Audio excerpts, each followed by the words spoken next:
Right. Good morning and welcome. So glad to chat with both of these wonderful Reiki authors. My name's Maria Kammer. I'm the founder of Attune the Art of Reiki, and I have a podcast, Be the Light podcast. And I get to talk with Frans Stiene. He is a good friend of mine and my really wonderful Reiki teacher. He's the author of The Inner Heart of Reiki, Rediscovering Your True Self, Reiki Insights, and you can pre-order his new book coming out in October, The Way of Reiki, The Inner Teachings of Mikao Usui. Frans, welcome. Hey, Maria, good morning. And we have Elise Brenner. She's a PhD, a Reiki practitioner and mindfulness practitioner and teacher, founder of Brenner Reiki Healing, and the author of her new book, Reiki, A Self-Practice to Live in Peace with Self and Others. Welcome, Elise. So much, Maria. Good morning, Frans. Good morning. Good to see you. Likewise.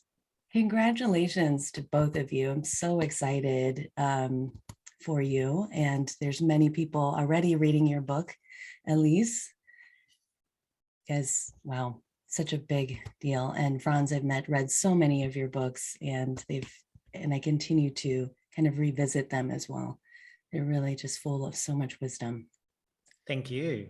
Always exciting to write, of course. I don't know how you guys do it, but thanks. Well, I like to add on to that because I have to say, Maria and Frans, that Frans's books have informed my practice, my book, my outlook. And I want to just remind people that the book is co-authored by my dear colleague, Nancy Spatz.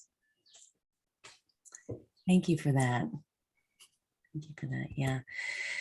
So if I could, I have some questions for you both. And I'm so excited just to have this conversation with you. But let's start with Frans. What is the biggest message or impact you intended for your book, The Way of Reiki? Yeah, I mean, that's a really good question. In maybe one sentence, really, that people, through reading the book, hopefully then understand intellectually first, and then hopefully take up the practice. And then through practice, hopefully have a direct experience of their own true nature, true self, that they are Reiki, emptiness, non-duality, or in really the words of the system of Reiki, that they lay bare a state of no anger, no worry, being grateful, being true to their way in their being, and being compassionate. Well said.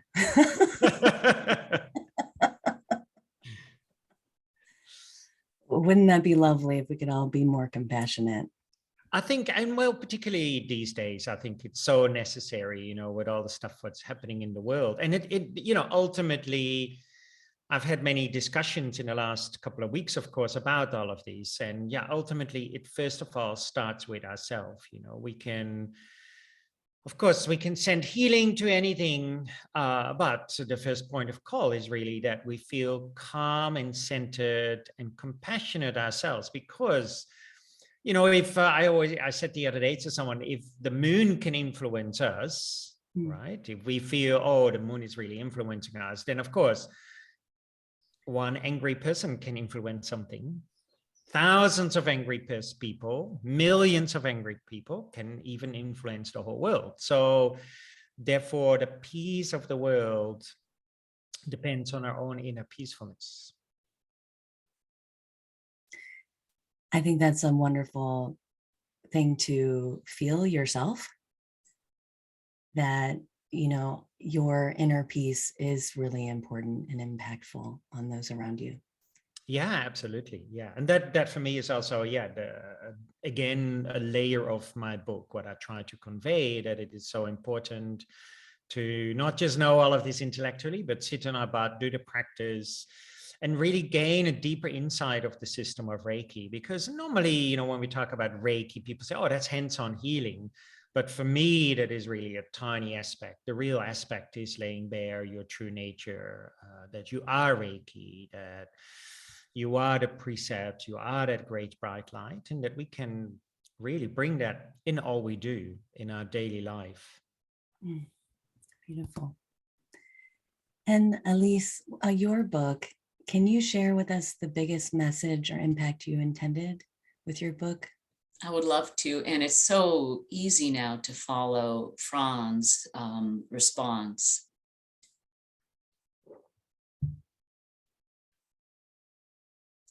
As Frans said, first, we really want to find an approach to an internal, a vertical sense of peacefulness, calm, and solidity. Yes? And then you might say the horizontal dimension, right? Where we can offer that out, as Frans discussed. So we're really two different ways, right? So, we're on two different books that ultimately have the same message of living a self practice to live in peace with self, the vertical, and others. I would say one of the approaches that Nancy and I had foremost in our minds, however, that makes maybe a little different, I'm not sure, is it's meant to be part of a kind of a wellness equity initiative that I'm more about, probably because of my public health teaching and my public health stuff. So wellness equity means everyone has access to teachings and practices in, like you might say, an egalitarian and accessible, user-friendly way. And I wouldn't say that any of Frans's books and teachings are not that, but this is maybe a little bit more so, just to compare our children, right? It's like a child, right? It is. So a little bit more user-friendly, a little bit why, but a lot of more maybe how to bring a sustainable self-practice into your life. So for example, and I think this also speaks to what Frans says and things I know that you are about also, Maria. And that is slowing down and collecting our thoughts. That's something we teach, right? And I'm doing that. I can, do a hands-on healing session with one person. And yeah, that one person may feel moved to a glimmer of something of kindness and true self. Or I could do something that I do, which is these outreach workshops, especially among marginalized groups, communities. I call it mind-body skills workshop based in Reiki teachings and practices. And then I can reach maybe, well, I don't know, there can be 5 people, there can be 50 people. But with the book, it might expand the circle, shall we say, even more. Yeah. So I hope I answered the actual question and didn't just speak all around it. Thank you for the opportunity. No, you did beautifully. Thank you so much for sharing. And I love how, it is a bigger offering for, whoever can find it. And I think that is important to build the bridge for people to find these beautiful practices, to find compassion. But we all do. I mean, looking at both of you and how wonderful you are, we communicate through from our own experience, through the filters of your life. And that's so great to have such a variety of incredible teachers. So thank you. I think this is also, Maria, what you say, and it's so beautiful expressed in my teacher in Japan, Takeda Ajari. He's a priest, and he has a little bright sphere. It's like a clear crystal thing. And that really represents your true nature. But if I put it on my top, it looks a little bit more golden. If we put it on your top, it looks a little bit more black. And if we put it on Elise's top, it looks a little bit more gray. But the essence is the same. We just express that through our own different layers. And this is why, for me, there's so many wonderful books out there. There's so many wonderful teachers out there. And the more we spread this, because this is so necessary. And, you know, for me also, we understand it all also slightly different, you know. I went to a movie the other day. I mean, I thought it was a fantastic movie. And then some people said, oh, I didn't really like it. So we all have, you know, these kind of different ways of looking at things. And therefore, the more different and yet the same books are out, maybe different wording, different language, different way of writing, then of course, more people will get access to these teachings. And that is the beauty. And that's also one of the reasons I really like Elise's book with Nancy, of course. But yeah, it's a really fantastic collaboration with the two of you to really use different language, different metaphors, and yet at the same time, the core, the essence is exactly the same. Yeah. Thanks, Frans. May I add on before you ask another question, Maria? Because I love the diversity and unity piece, and the also that we have this amazing opportunity. And I think especially as, you know, as someone who's over 65, I can say we really are able to bring our whole self to each endeavor. And I think it's really a beautiful thing, because I have a variety of jobs, and I often felt, you know, we all have a variety of activities, relationships, all of us, doesn't have to be jobs, volunteer work. And sometimes we can compartmentalize, well, I have to be like this here and this, and yeah, there's some things we have to be accountable for, right? Yeah, of course. But there's I don't know if it's underlying or overriding possibility of saying, I can bring my whole self to each of these endeavors. You know, I volunteer, it's called the Frege. I don't know if you have, I think might be global. It's the free refrigerator that is in communities. It's literally a refrigerator and a pantry that's open 24/7. And some volunteers, you know, I'm the cleaner and the sorter. I go for 2 hours a week or every other week, and I clean and organize and throw out any rotten food. I'm not very high up on the hierarchy here. But I can still bring my full self there when people in need are coming, and honor them and their full way of being. So I think what Frans says about all of us have our whole self to bring to our books and to all our endeavors. I think that is our unique, your teacher's crystal thing. Yeah, I think, I mean, this is for me, the system of Reiki, for me, really is a way of life, integrating, as in the precept, you can see them in Japanese behind me. Today, sometimes people think, oh, that is today, I practice half an hour, do some hands-on healing, or think about the precepts. But for me, today is, and traditionally in Japan as well, this is why I use a lot of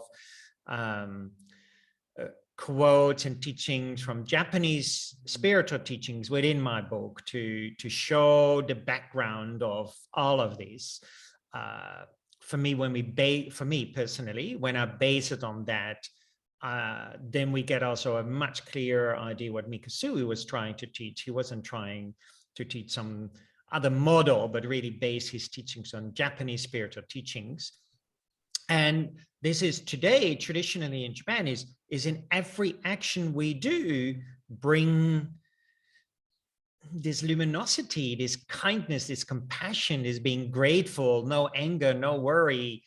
in all we do. We all know, man, that is difficult, and therefore we have to sit on our butt and do it. And yeah, the first point of call, and again, this is why writing books is so great, is that we first need to understand it intellectually.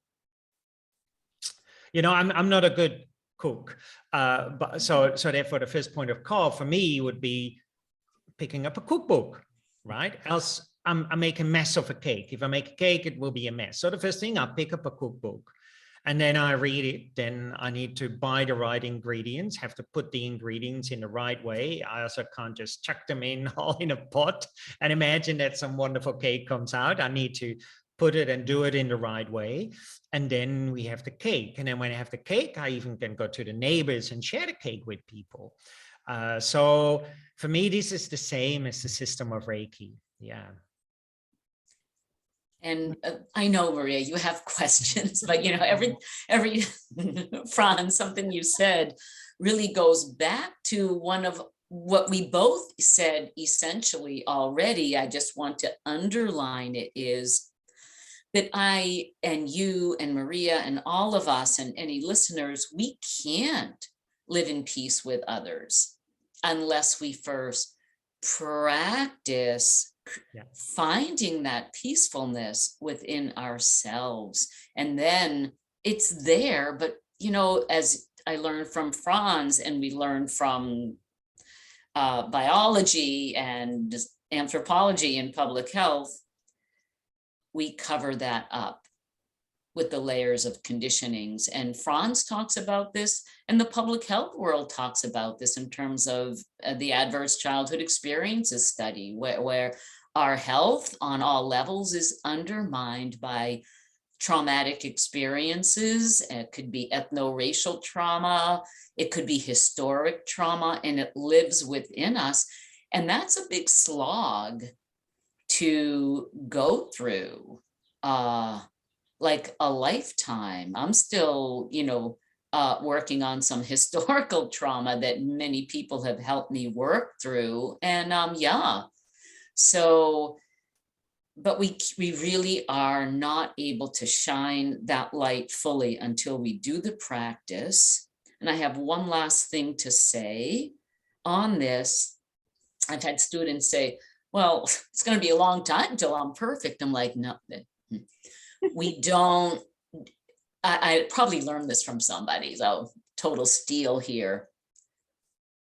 Do I have to be perfect to look at you through the eyes of love? I'm like, no, I really don't. I might have to be a little bit healed and whole, right? But I don't really have to be perfect to look at you through the eyes of love. So I really think that whoever I stole that from got it right. Anyone know? Put a comment below. That's great. Yeah. No, that's Take beautiful. it. Yeah, lovely. Well said. Yeah, because we all, if we wait to be perfect to love each other or love yourself, then you might wait your whole life. And I'm not perfect, so that I don't want to waste my time. Frans, you reminded us of that with Just for Today. You reminded us of that. The precepts remind us of that. Our own teachings remind us of that, for sure. Yeah. Lovely, lovely. Let's not wait. Keep practicing. So Frans, how has writing this book deepened your understanding of the system of Reiki? Well, I mean, we all also, this is also wonderful that, you know, Elise is here, because we all write in a different way. For me, writing is not like I have to sit down and now I'm trying to write a book. I can't write like that. Some people do. They go and sit down and try to really write something.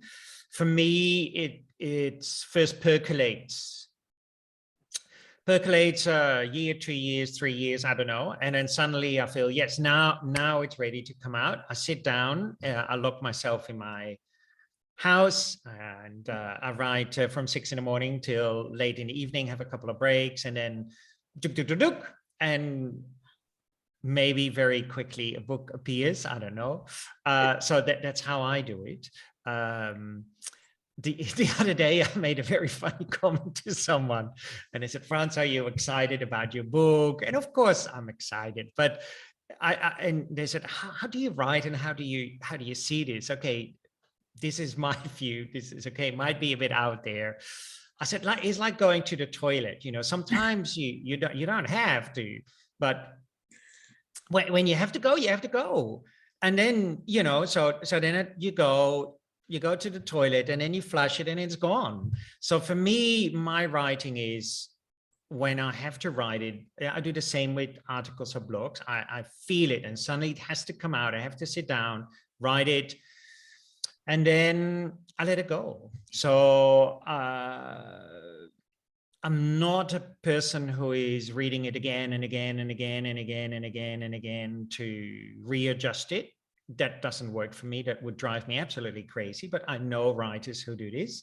So I write it, might read through it once, then send it to the editor and publisher. That's how I work. But and then I try to let it go, because else, of course, there will be typos in it. There will be little mistakes in it. You know, we cannot, again, perfect. But yeah, and then we just see what happens. So that's my way of writing, in a way. I found it very interesting. For example, if a magazine would ask Frans, would you write an article about this? Then that's not my way. You know, I really it needs to sit there, and suddenly through interaction with students, to daily interaction, to maybe reading something or hearing something, like one phrase or a whole, whatever, something comes out. It's okay, now I need to sit down and do it. That's incredible. I love that you just be yourself. Do it your way. It's wonderful. It's so wonderful. You know, you're just, you know, for today. Yeah, that's a little bit like that. Yeah. Right. How lovely. Goals, new goals for me, to poop out a book. And then flush it. Don't forget to flush it. Huh? Flush it. Let it go. I love that. Yeah, we have to let it go. And Elise, how has writing this book helped you to understand the system of Reiki? So I think part of what I'm going to say will echo what Frans said. And one of the big differences is this unexpected and this kind of magical co-authoring process.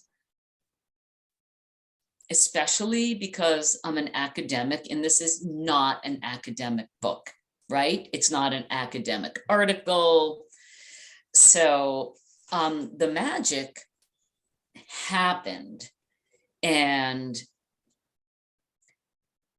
the percolation, perfect word, for stealing it from Frans, probably was like years in the making, with maybe some jotting down of notes on like random pieces of paper, or talking into my phone in the notes when I'm walking in the woods, right? And then kind of gathering that stuff together. But the magic just unfolds unexpectedly in terms of co-authoring. So I tell this, and it's true. Sometimes Nancy and I would spend 20 minutes choosing one word. We'd go back and forth, and we'd like go into a thesaurus, and we'd be like, yes, no, but wait a minute, because, and you would think that would be awful, but it wasn't. And that was like the discovery of this process that is magical and kind of mysterious. And I also agree, and I haven't even gotten to the system of Reiki yet, but I agree with Frans that once it was done, it was done. Mm. And what you said reminds me of, like, you know, my dissertation, which hopefully we grow past what we once wrote. Like, we develop as people, and that I think, is also where the system of Reiki comes in, right? We develop as people, we Shinshin Kaizen, we don't allow our soul to be destroyed by this and that and the other thing. And we forgive ourselves, like, wow, I wrote that. Oh, and then we could, yeah, I wrote that and I've developed myself, and now it's not wrong, but I certainly think differently. So I'm sure that's one of the reasons Frans wrote one book and then another book, and I'm already like percolating something, and I don't know. So I think the system of Reiki, which is the original question, it's in the process. It's in the actual magic in the process of writing. It's a little mysterious to me. Beautiful. I love it. Thank you. Thank you so Yeah, much. for me also, this is, I started training with my teacher Takeda Jari in 2012. And so for me, it's time I go deeper, have different insights. And therefore, for me also writing this book, at the beginning, I don't really have audience in mind. For me, it's because it's in there, it needs to come out. and therefore, first of all, it's for myself, so that my mind is at peace again, and that I have a clear understanding of how I can word it to students, to people, for myself. And then I go, oh yeah, I actually have a book. So it's an also interesting process. And therefore for me also, yeah, I really see a development in my own writing and books also, a deepening, opening, expansion. And for me, I think this is like, again, is a cookbook. We might begin very basic, and then maybe we can, maybe one day we might be a Michelin chef. I don't know, but so it's refining our personal practice. And I think this is so important, because if we only stay in this one way of practice in a box, then we can never really develop, right? And I think this is sometimes happens in a lot of modern spiritual practices. We become so, it has to be like this. And if we step beyond it, then it's not this anymore. But ultimately, we have to go beyond. We have to break that box down to really say, okay, wow, I can develop as a human being. And as Elise, you were saying, that takes a lifetime ultimately. So for me also, the system of Reiki is a lifetime practice.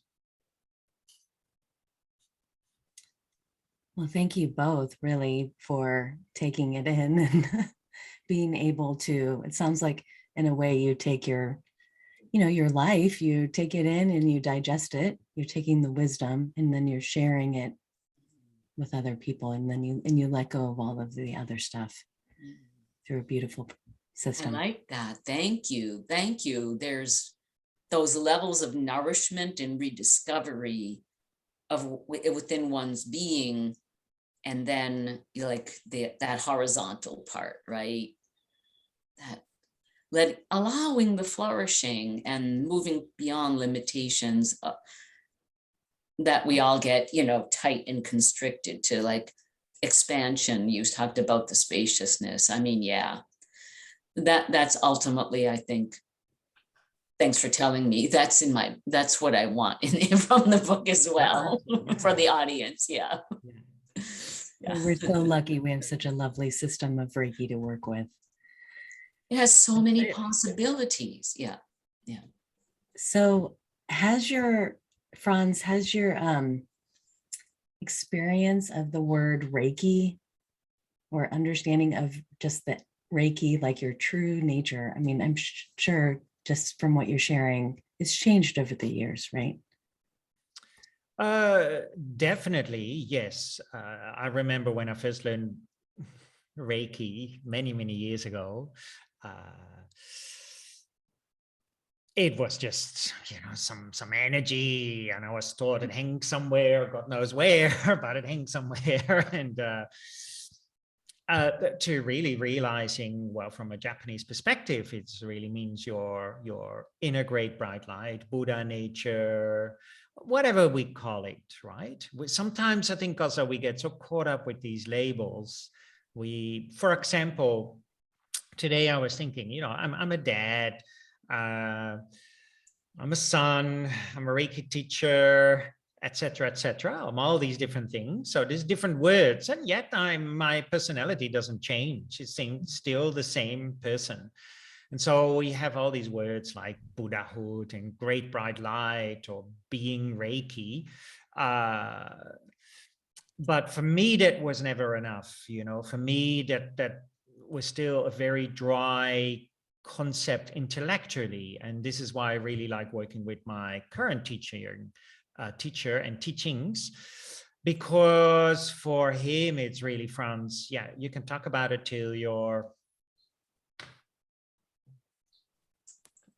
95, but that is not enough. What happens if I give you a whack on the head? Do you get angry? Do you get worried? So go and sit on your butt and do the practice.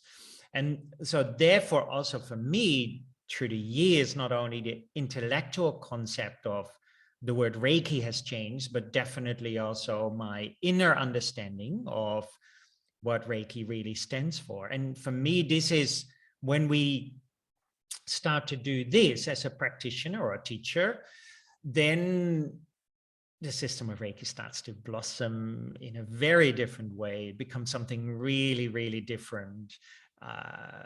People can feel it, sense it, taste it.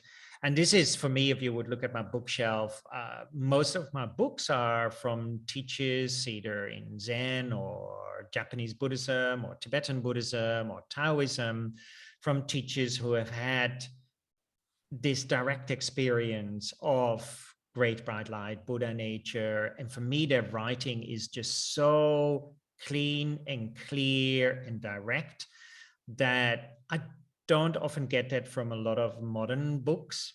I find it a little bit too convoluted. But that's personally for me. But when I read those books, it feels at the same time a healing and empowerment. Is like these teachers are beyond time and space, and therefore whatever I read becomes so juicy. So yes, for me, I can see, yes, they have had this direct experience, and that is really what they're writing about, not just intellectually. And that for me changes true personal practice. That's wonderful. And that's kind of what you were saying about, that's what you want people to take from your book. Yeah. Is that intellectual learning, and then taking it in, practice, so that you can embody compassion or that direct experience of Reiki. And ultimately, Maria, just, it's not that my book is full of practices, because practices for me, the best thing is in person, not through the internet, but in person, so that the person can actually adjust your posture. We don't really, like now you only see the top part of me. We don't see the rest. So you cannot adjust the rest of me. But when we really in person with a student together, is a very different communication taking place, and that is where we truly. So for me, the book is an entrance in, there is more to the system of Reiki than just hands-on healing. So what is it from a traditional spiritual Japanese perspective? And again, therefore, I use a lot of these teachings from Japanese Zen masters or Japanese Buddhist teachers around the same time of Mikao Usui, or a little bit earlier or later, to give you a very clear idea. And therefore, then find a good teacher, go and apply it and see the results. But again, we need to, like a good cake, we need to make sure that we apply it in the right way. And this is why we have to have a good teacher. Yeah, different experience in the same room. Yeah. Agreed. Great, it's so important.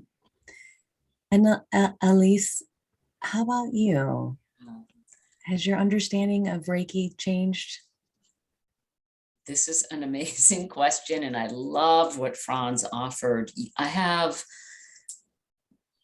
a lot to consider here because, when I trained with in mindfulness, it was with he's no longer a Buddhist monk. He is now married with a child, that sort of thing. And it was a long haul. And he happened to be living in California, and his understanding of Reiki practice was not mine. And as we spoke, I began to realize that if this is, mindfulness and this is Reiki, it's like this. Once in a while, no, they're parallel, and then once in a while they're completely the same. And then there may be some, not exactly the same. And what he helped me come to and was that, so in the mindfulness training I had,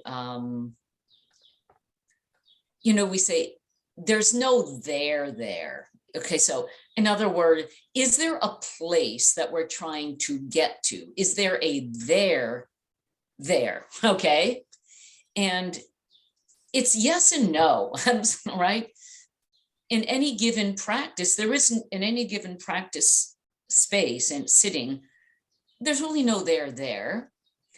Yet on the other hand, the practice, I'm going to have to, I don't know how to use words right now. It kind of leads us somewhere. And I think that's the exact same with Reiki practice, right? It's the same. There's no there, yet over time, and I think we have to have a pretty long time span. I know His Holiness the Dalai Lama says, look, give a 5 years, look back 5 years. Am I fueling less worry? Well, yeah, I think I'm a little bit, right? And now 5 years later, right? I love that. It's so nice. So I think that these practices do lead us somewhere, right? And sometimes I wonder, and I'm still don't know, the where, it changes through time as we develop. Isn't that the whole point? Shinshin Kaizen. So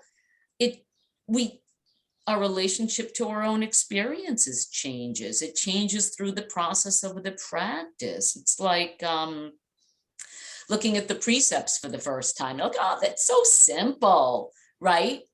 Right? And then we're like, oh my goodness, right?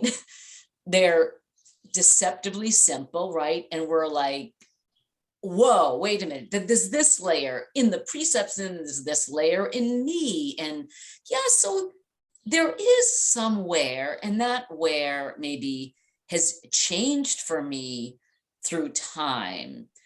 So, Frans talked about being a dad and all the different roles we play and the identities we have and the things we do. Yet underneath it all, discovering, an essence, kami or whatever, an essence. So yeah, and I love this whole piece because just to throw in the public health piece, it's a strengths-based approach. It allows you to rediscover strengths and capacities that are already within us, or you, in all of us. And, just reminding us not to allow those to be destroyed and to rediscover them. Did I answer the question even? Yeah, I think so. Yeah. Right. Yeah. That's a bonus, right, Frans, when we actually answer the question? It's always a bonus. Bonus.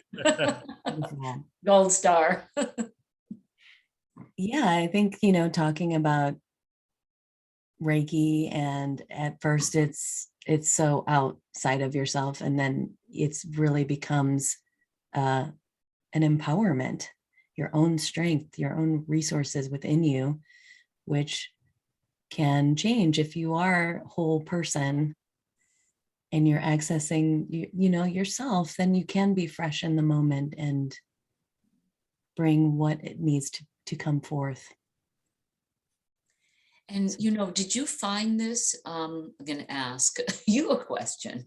Me? It comes to my mind that maybe if people come to see you to experience hands-on or hands-off healing session, that's not what they necessarily are expecting. To be part of a process of discovering their own capacities and strengths. It's kind of like this Western find it, fix it model that is not part of our really, I mean, it can be, but not really part of Reiki practice, you know? So people, well, they can walk away if that's not what they want, right?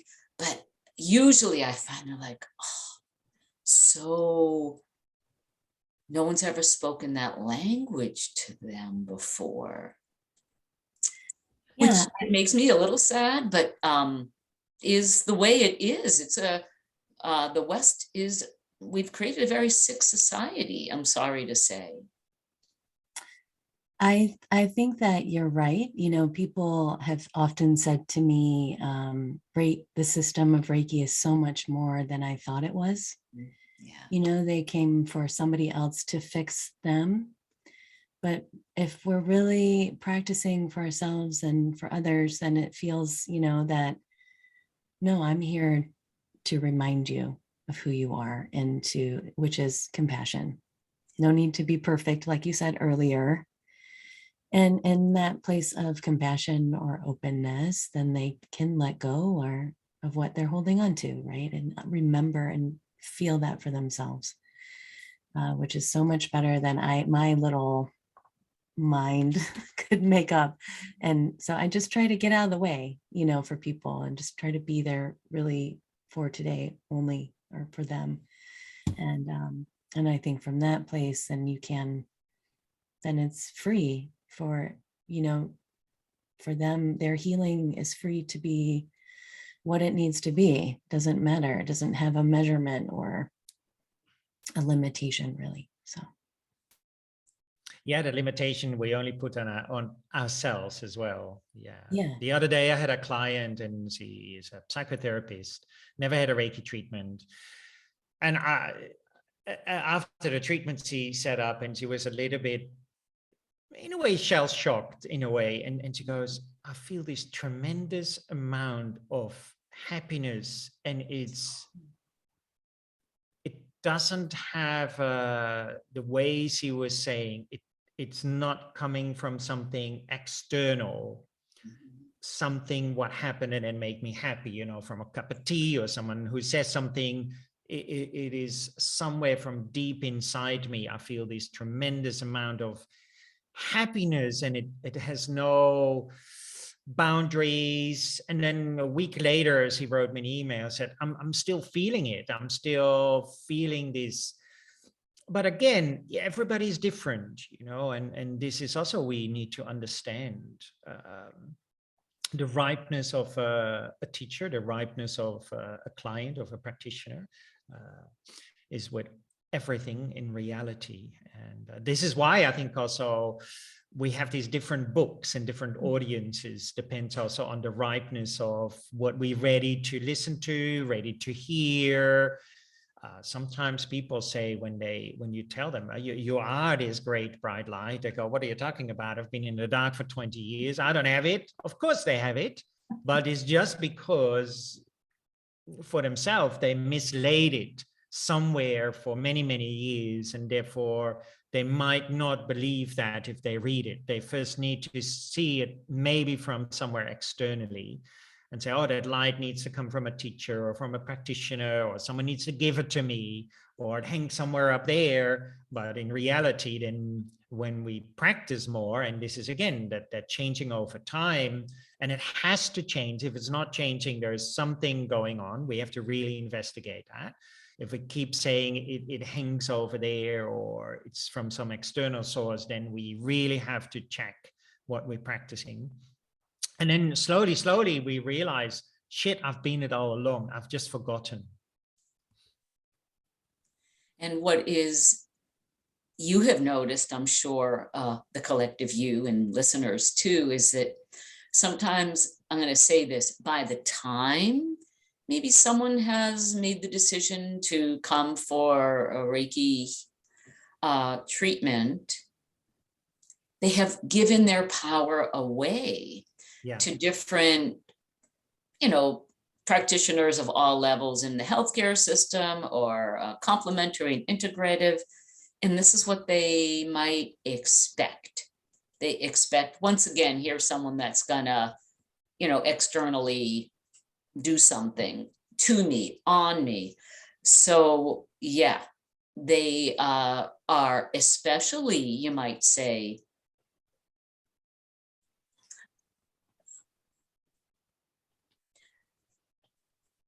maybe a little, this is going to sound funny, but they could be a little put off balance by a Reiki session wherein we are not necessarily running the show and managing and directing everything. But like Frans says, many will have an experience like your recipient. And then we get to, as I know Frans would have done, and Maria, honor, validate, underline that experience, like for them. Like sometimes I would say that people could use, expertise in framing their experience, not telling them their experience, but framing that as a self-nourishment, how wonderful that they can connect to something that's within them and give them, I guess this is a little bit of like guidance, give them a language to frame their experiences. So that may be a little bit public healthy, but I'm bringing my whole self to all of my doings, right, and beings. Yeah. Beautiful. Yeah, it is helpful to be able to communicate and to know that it's normal to, our spiritual journey is our life. And we need all kinds of experts to help us and all kinds of ways to be inspired to continue to keep going on our journey.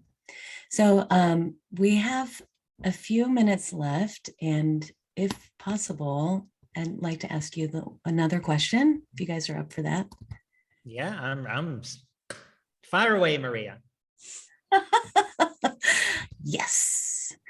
So let's talk about emptiness and maybe its relation to Shinshin Kaizen. Frans? Yeah, Shinshin Kaizen, mind-body improvement. We can clearly see it is written within the whole concept of the precepts. Normally, of course, we all know the body is right here, right? It's not in yesterday, it's not in tomorrow, it's right here. Most of the time, my mind is in yesterday and my body is in tomorrow, or my mind is analyzing something today. So it's not even really present in my current body. Like I might be cutting vegetables and my mind is analyzing something about today. So also the present moment can ultimately not be found. So Shinshin Kaizen, mind-body improvement, is the harmonizing of that mind-body being really in harmony with the both. And when that happens, not just intellectually, but through meditation practices, direct experience, implementing Mikusui's teachings. What are those? That is the precepts, the symbols and mantras, hands-on healing, working with the symbols and mantras internally, also the precepts internally, these meditation practices focusing on the breathing, like Joshin Kokuho says in Toitsu, then Reiju, what we now call attunement initiation, all bringing that in harmony with ourselves. Then we lay bare our true practice, slowly, might take the rest of our life, doesn't matter, that state of emptiness. Emptiness, I think, is a tricky word because we get confused by it. We think, oh, then I become a zombie, but actually you become alive. Emptiness is full of everything, but not attached by anything. No concepts, no labels, we don't judge. You're utterly free And at that same time, you realize, you know, often we have these things we say, oh, I need to get out of the way, or I need to surrender. But if we really investigate, we cannot find the I anywhere. So the I is also a false concept. So the more we look for the I, we realize it didn't exist in the first place at all. It's just something we put onto our own luminosity. And through the practice, we rediscover this. And it's very clearly written within Mikasui's teachings, but often not looked at. And why not? Because to really see this, we have to go in the teachings itself, not on the surface. So within Japanese traditions, you have like surface teaching. So for example, if I look at the precepts, the surface teaching would be just the literal translation of the precepts. That's the surface meaning.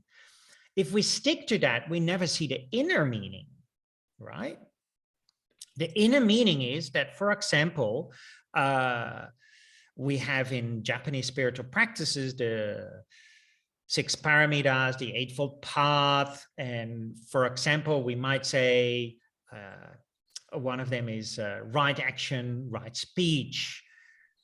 So if we say the precepts are linked to this right action, right speech, some people say, no, that's not true. We cannot read it. It's not there. No, on the surface meaning, it doesn't say it, right? But inside, we only simply have to think, what happens if I'm less angry? Is my speech different? Of course. Is my action different? Of course. So therefore, hidden within the precepts, we can really find so much more. But that again comes through our own personal direct experience. Therefore, we have to go within. And then we come to that state of emptiness, non-duality, ultimately. Mikasui called it a great bright light in his teachings, Daikomyo. And we can see it interwoven again within the symbols and mantras, within the hands-on healing, within these meditation practices, within Reiju, within the precepts. And that for me is a big thing interwoven within my book, because it's so important, because it's only through letting go of all these concepts that we realize there is no I. Then who is there to get angry? Who is there to get worried? Right? Then what is that essence? What is this emptiness? This emptiness is compassion, is kindness, is love, is non-duality. What is this great bright light? Is Reiki, is emptiness, is non-duality. And that is for me true, particularly working with my teacher in Japan, with this priest, really slowly coming to light more and more and more. And I think that is also what is needed these days in our world to make actually a compassionate world, that we rediscovered it, because the problems all come from I am this, and therefore as soon as there's an I, there's a you. I have this, you don't have this. I want that, what you have. You say this to me, all of these things, and then problems arises. But when we soften all of that, then of course we soften the anger and the worry and the fear. Then automatically at the same time, gratefulness, being true to our inner being, and compassionate arises out of that. So that is in a very short few sentences about it. Well said. but again is my teacher, when I go to Japan, he pushes these buttons to see if it's an intellectual understanding or if you have really got some embodiment of it. Because of course we can repeat something, right? I hear it a lot. People repeat all sorts of things. Oh, just be Reiki. And I go like, or just surrender. And I go, hang on, let me give you a hit on the head and see what happens. Or say something, what triggers a reaction? 99.9%, you then realize that phrase, I am being Reiki, I am that light, I am whatever, is only an intellectual understanding. Mhm. So therefore, really important that we start to embodiment. Shinshin Kaizen also is an underlying element of that integration of mind-body harmony. Thank you. Yeah, all of these, the system of Reiki is actually super simple. And I think it's so beautiful that it's so simple and clear, but we bring ourselves to all these practices, and then you can go deeper into that understanding of all the really many, many, many, many layers. Yeah, absolutely. Of wisdom. Thank you. And Elise, what do you think about emptiness and Shinshin Kaizen? Ditto. And okay, so I feel like Nancy and my task in the book was to kind of difficult, but to translate emptiness into the experience of, a liberatory practice, what you might call that sense of freedom that Franz's client felt. So, so how to translate that? Yes, we had to play with the different layers or levels that Frans talked with. We had to play with them. We had to, like instill the deeper teachings in what might appear to be a surface teaching. And I hadn't thought of it that way, by using metaphors that people can understand, like that frequently one used about a snow globe. So with Joshin Kokyu Ho, settling the nervous system like snow settling in a snow globe so you can see more clearly, that people can, have like a little hand up from the surface teachings into the next level.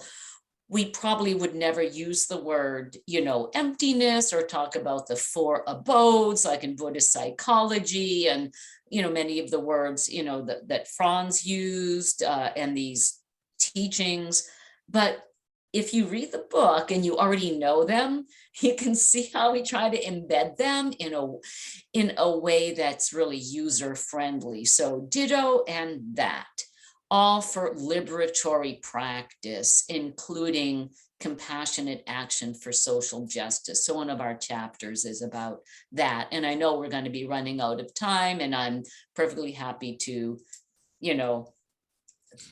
tie it up right there. But I think this is, Elise and Maria, this is so beautiful, because through that, we use different language to point to the same thing.